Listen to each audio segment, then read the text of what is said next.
Yesterday, well, I'm not going to say yesterday, a few days ago, because I was resting yesterday because it was the high Sabbath. But anyway, President Trump spoke at the UN General Assembly.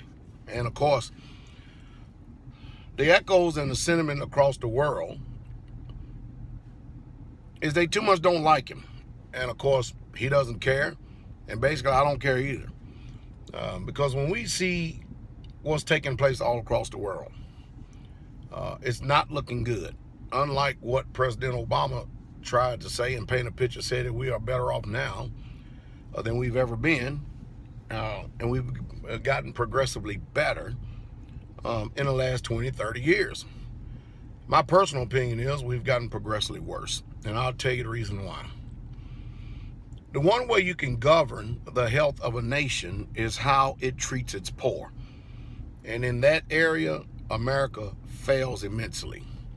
Also, another way you can govern a nation is by, or you can judge a nation, I should say judge in both instances, is the economic health of the country. And of course, now we're sick. You see, we used to be the greatest in the whole entire world. We was considered the greatest creditor nation. Nations was borrowing for us. They was taking loans from us. Somehow, some way, ever since the Reserve Act, Federal Reserve Act in 1913 kicked into place, we went from the greatest creditor nation down into the toboggan slide of mediocrity into hell. Now we are the greatest debtor nation. And the only reason why that we stay afloat as a country is because we are paying the interest on that debt. In other words, let me break it down for the common person. Let's say if you have a credit card that has a $10,000 limit on it, all right? And you max out that card $10,000 limit, but all you do is pay the minimum payment. That's what America's doing. We're paying the interest on our debt, but we're not paying the debt off. Now you begin to see what I'm saying when I say our country doesn't have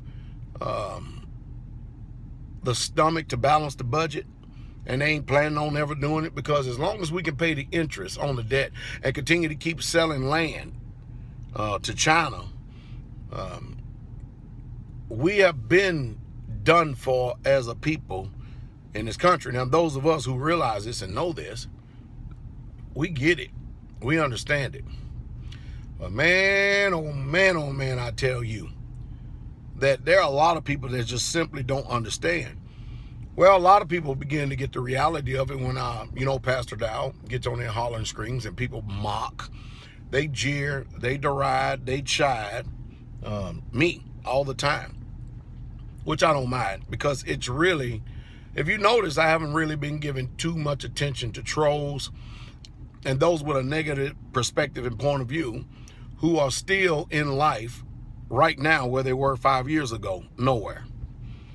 But I've mostly been spending my time, energy, and effort into those who are advancing and those who will take sound counsel and wisdom. Is that making sense? I mean, I'm investing in those who I know that will take an investment, be it wisdom, knowledge, understanding, resources, land, or whatever value is, and actually increase that. What we're missing out in this country right here is that there's a time that people need to be under tutors and governors. There are a lot of people that are vainly puffed up today, and they're repeating the mistakes again and again and again. Without digressing, let me get back on it. But we're worse off as a nation than we have ever been in the history of mankind. We are in some very serious trouble. And if you haven't made preparations after, seeing the example of Hurricane Harvey and Irma, and now there's another one that's just tearing up the Caribbean, you people can forget about vacationing down that area, because that place is just all the living hell. And those people are refugees like you never, ever seen before. What did you learn from it? I'll tell you what, I learned a lot from this particular hurricane. I have learned a whole lot from all of them. Well, we live in an area where the elevation is quite high. We live pretty high up. Getting still, it doesn't stop the streams and creeks and stuff from flooding out certain areas whenever we get an extraordinary amount of rain. The one thing I realized, though, is last time we had an extraordinary amount of rain, where there was a couple of inches, Nashville flooded before we did. But what it did do is it put something in my mind, what I really truly need to move up the chart of things to do in the community. And of course, I'm only going to communicate that to pastors and elders that are affiliated with us, who see the vision and are helping us in this work and getting it done. But I see a few things I need to do, and I really need to move up the priority list to get it done. I'll talk more about it. As a matter of fact, I'll tell you what I'm doing. I'm going to talk more about it on Patreon. But don't y'all be under any illusion whatsoever at all that if you continue to keep living the way that this world would have you to live and think, you're not going to be prepared. You're going to become not only refugees, you're going to become political refugees. I hope you understand what I'm saying.